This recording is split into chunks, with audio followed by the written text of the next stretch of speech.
Tonight, SSNIT and more far from organized labor as the board and management now have 1 month to address all issues with workers' pension or face the wrath of workers. Organized labor is now not backing off despite decision by SSNIT board to terminate sale of 60% stake in 4 hotels. We hear from the Director General of SSNIT, who is tonight fighting off calls for him and the board to resign. If you have a fiduciary duty to improve performance, do you not try to do something about it? Is that the real cardinal sin in looking to improve the performance of underperforming assets? I don't think that is wrong. We have latest from a news conference that was organized this afternoon to call off the strike and to look at the way forward for SSNIT after the sale was botched.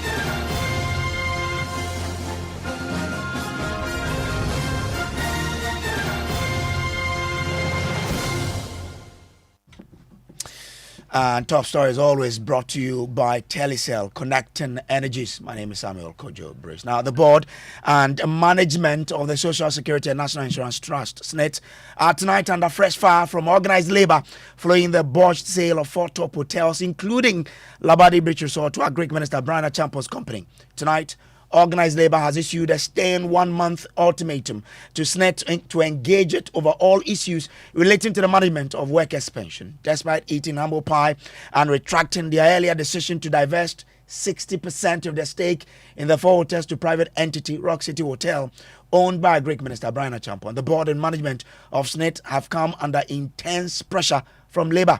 Calls are growing for the board and management to be dissolved. Today, organized labor called off its nationwide strike to demand the termination of all processes leading to the sale of the hotels. Listen to the Secretary General of Trade Union Congress, Dr. Anthony Yauba.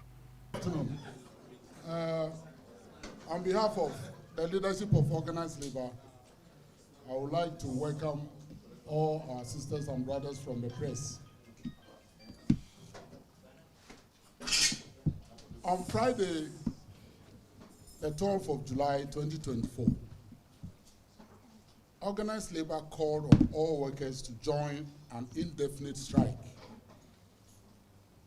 starting from today, Monday, 15th July 2024, to back our demand for the termination of the process towards the sale of 60% of SSNIT's shares in the 4 hotels. In a letter dated 12th of July 2024, with reference number BC/12/07/2024, SSNIT informed organized labor that it has terminated the sale of 60% of its stake in the hotels. At an emergency meeting held today, Monday, 15th July 2024, organized labor has decided to call off the strike. All workers are requested to resume work on Tuesday, 16 July 2024.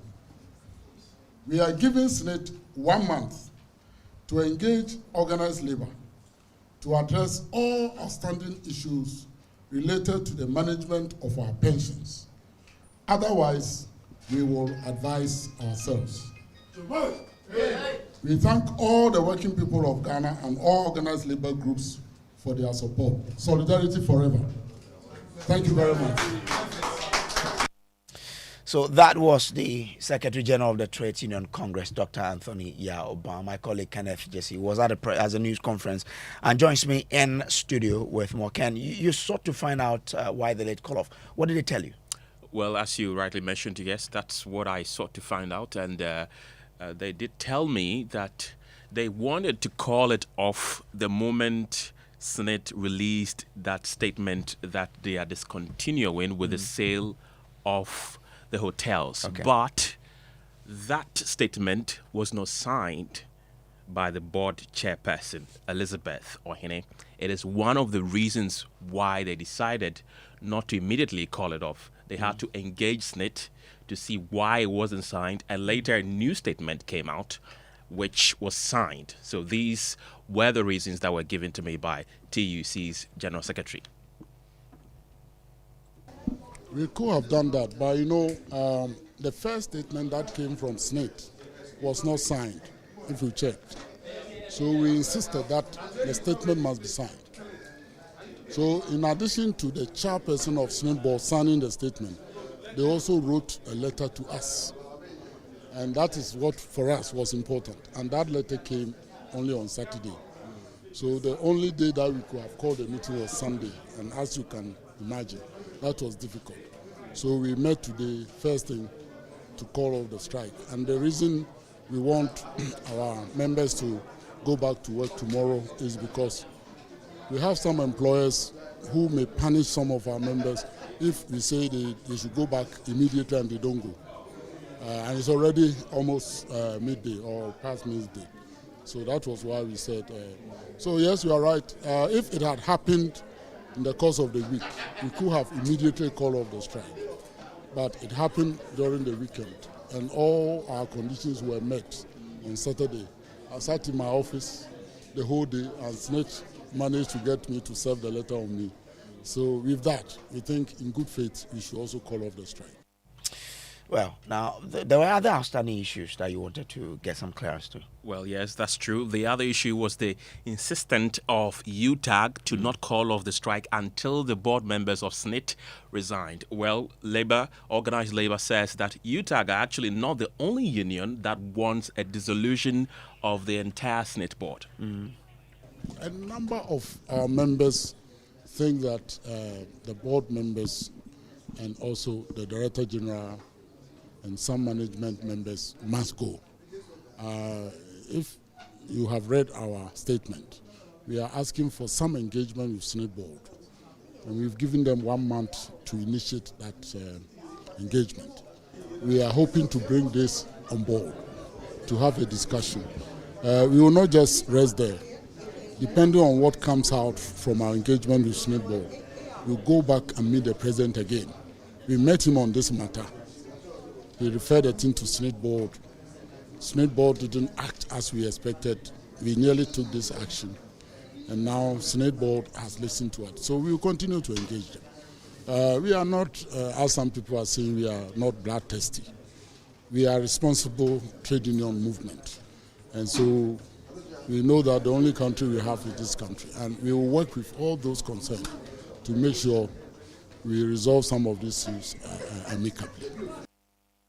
Well, so that is one of the issues that was outstanding. That SSNIT, the UTAG still is insistent on the dissolution of the board. Now, last Friday, when organized labor declared the indefinite nationwide strike, the University Teachers Association, UTAG, moved that request even further and demanded for the resignation of management and dissolution of that particular board. Let's listen to Professor Mahmoud Akurugu, who is the president of UTAG. Suggesting that just terminating a sale is not enough to address the underlying problem. Why did they want to sell the assets?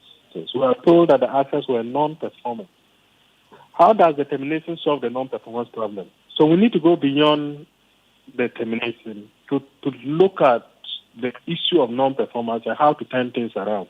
How do we do that with people who have been in charge for 3 or so years, who think that the only best bet for us is to get rid of the assets?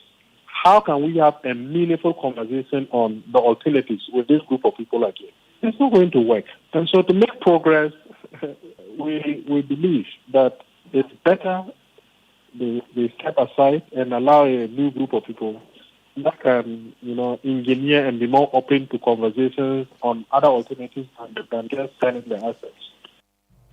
So that was a call by UTAG, a call they still stand by. But today, for the first time, we've had the Director General of SSNIT, Kofi Osafo-Maafo, respond directly to these calls for him and the board, to be dissolved, as well as his management team. He says such calls are unfair. The problem is we have pension fund assets. That is people's money. And again, I wouldn't say other people's money. It's people's money, workers' money. If you have a fiduciary duty to improve performance, would you not try to do something about it? Is that the real cardinal sin in looking to improve the performance of underperforming assets? I don't think that is wrong. And again, I think UTAG, it's universities. So let's talk about how one would manage a portfolio. You cannot manage a portfolio without doing anything. Something has to be done. We just have differences in opinion in how we arrive there. And that in itself is healthy because it means that we engage all stakeholders and we come to a solution. I don't think that it is ever possible that everyone would have the same solution in mind for a problem. Some people philosophically are even opposed to the simple fact that private investors are being brought in. You can never change their minds.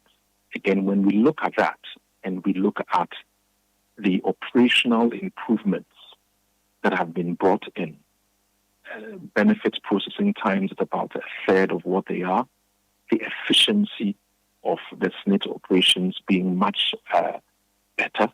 We improve the portfolio because of that. The university teachers think that that is the wrong procedure. I think that is not fair enough.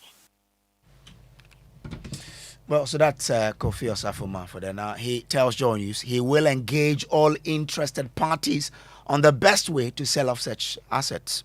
We are going to go back to the drawing board. The rationale at the time of lotting these hotels, and we lotted them with those in Accra, i.e. Labadi and La Palm being lot 1, lot 2 being the Cape Coast hotels, i.e. Elmina and Ridge Royal, and lot 3 being the hotels in the Western region.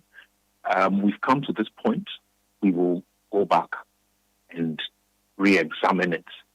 And again, as I said, this is an issue of stakeholder engagement. We've terminated the process. The stakeholders and ourselves will then sit down and we would see how we progress. I think that in the heat of things currently, it would be wrong for me to suggest openly my thoughts because that in itself could also go and raise other issues about, hey, he's thought of doing this again and he's doing this and he's doing that. No. Let's go back to the drawing board when we have a trauma environment, and then we will engage our stakeholders, arrive at a solution. I think what is important is that the status quo is not acceptable. The poor performance is not acceptable.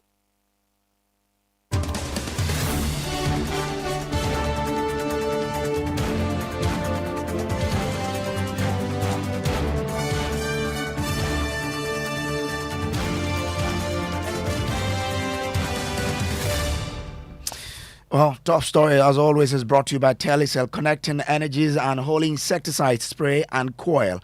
Enjoy a holy sleep. Okay, so let me bring in Dr. Eliasu Momoni, who is the General Secretary of UTAG for more on this. Doc, I'm grateful to you for joining. You have there the Director General of SSNIT who says, well, the way to dispose of an underperforming asset might differ in terms of opinion from a person to a person. And he feels, or the management and the board felt, this is one of the ways. But now, once you've spoken, they've listened. They want to engage on how to deal with such an asset. Right, Cole? Thank you, and good evening to your listeners and viewers.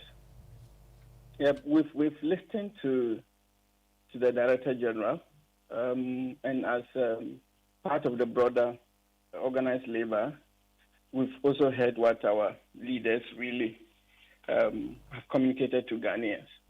As a union, UTAG stands by the announcement of organized labor, and we are part of the broader group given condition as to the 1 month period within which we expect SSNIT to come through with an engagement with us to look into how we move forward so that we really do not get into such a mess when it comes to transactional engagement. So UTAG will call off its strike also?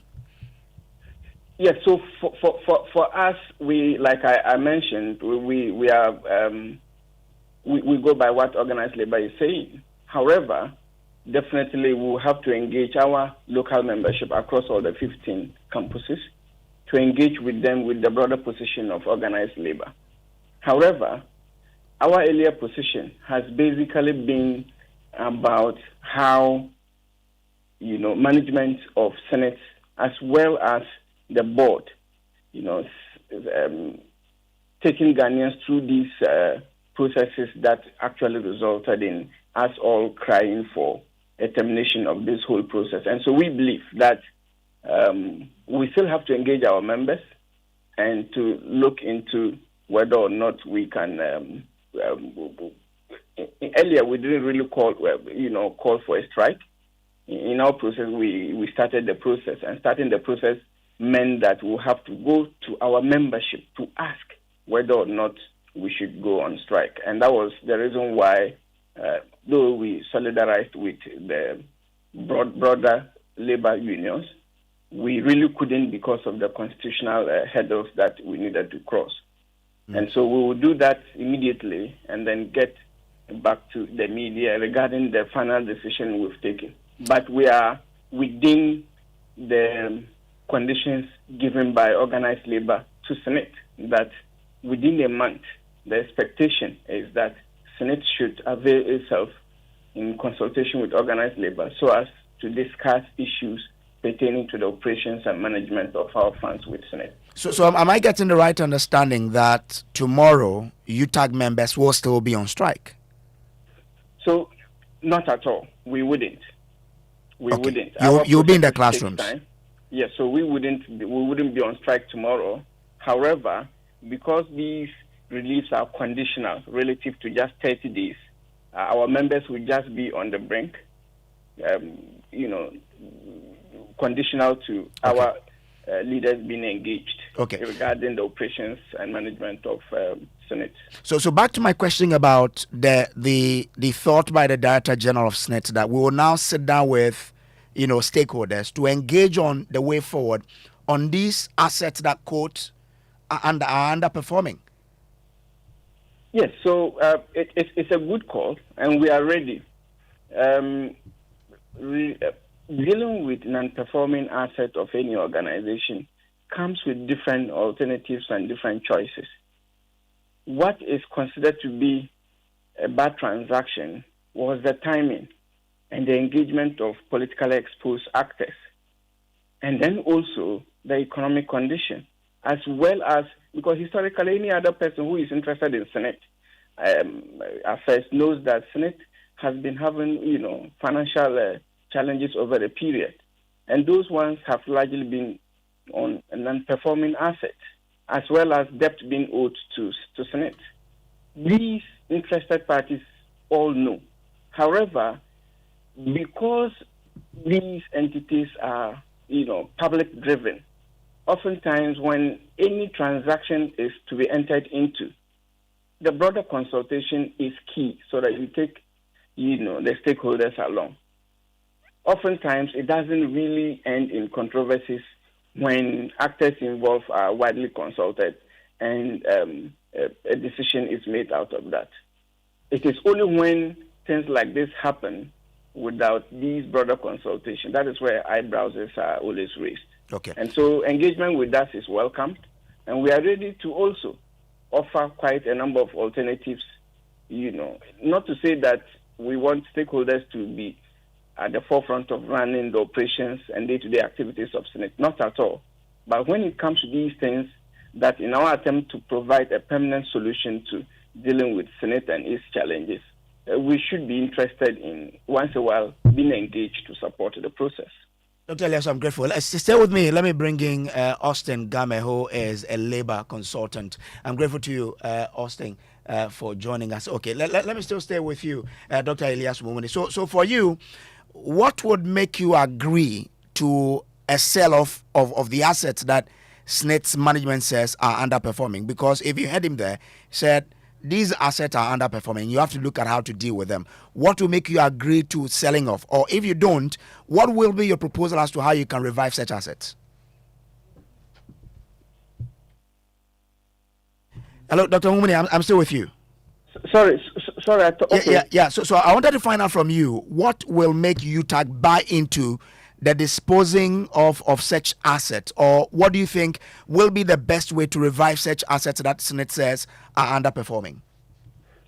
So broadly, of course, they will know better than we as outside stakeholders will know. But typically, when it comes to offsetting non-performing assets, generally doing your SWOT analysis on its performance, going into the technicalities and then making a decision whether or not to recapitalize, whether or not to sell, like they are opting for, or whether or not to even go into probably not just selling, but changing the vestiture system of the business, and many other things could be possible alternatives. And they've taken one of them. However, the non-inclusionary processes of these stakeholders getting to the conclusion that these were some of the reasons why, and then a typical balance sheet performance of these institutions are placed for more education and clarification, and then taking members along is oftentimes what generates the problem. For instance, the sale could be a best option, for example. However, if stakeholders are really not into the performing index of these 4 institutions that is on sale now, how then do we get along? That becomes a problem. But just like we've taken the great knowledge, from several stakeholders, our understanding is that it's not as bad as it's been painted. And so if the performance base of these other institutions are not as bad as being painted, what is the actuals? What is the actuals? Can't we also look at the other alternatives?